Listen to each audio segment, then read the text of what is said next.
I know that Mayra, who's on board, who is a respiratory specialist, a respiratory care practitioner, contracted COVID-19 and was using halotherapy throughout when she was first diagnosed and in her recovery. Mayra, are you online right now? You may, yeah. Yes. Yeah, so if you can share a little bit also with us about how you were utilizing a halotherapy through what you were going through as well, it'd be great.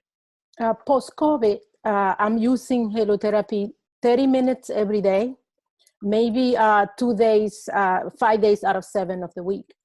The symptoms and general malaria and all sort of stuff linger after the crisis.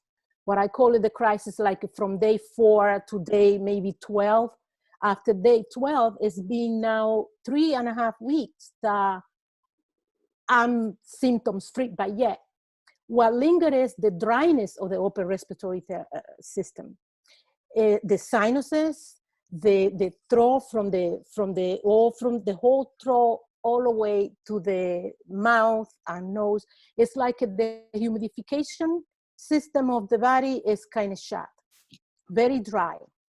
So what I'm doing is I'm doing my halotherapy every 30 minutes with help. After that, I usually expectorate white clear secretion. So that is working for me. I'm also doing steam. I do 10-15 minutes of steam. That seems to help.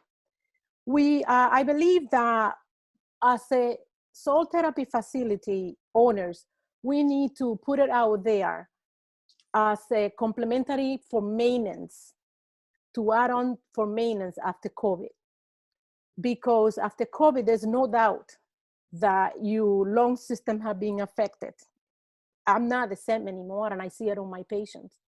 As a matter of fact, I took care of 2 patients this weekend that were experiencing my same symptoms. I was blown away when they're telling me they have complete dryness of the upper nasal cavity. It's like somebody blow air at you.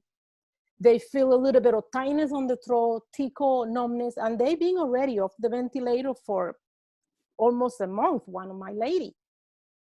She's still in the hospital. We're getting ready to get it out. But that's why I believe that putting it out there and offer it to the community as a complementary for maintenance, because this linger and this going to be needed. We're going to have, I believe, a burst of people looking for help.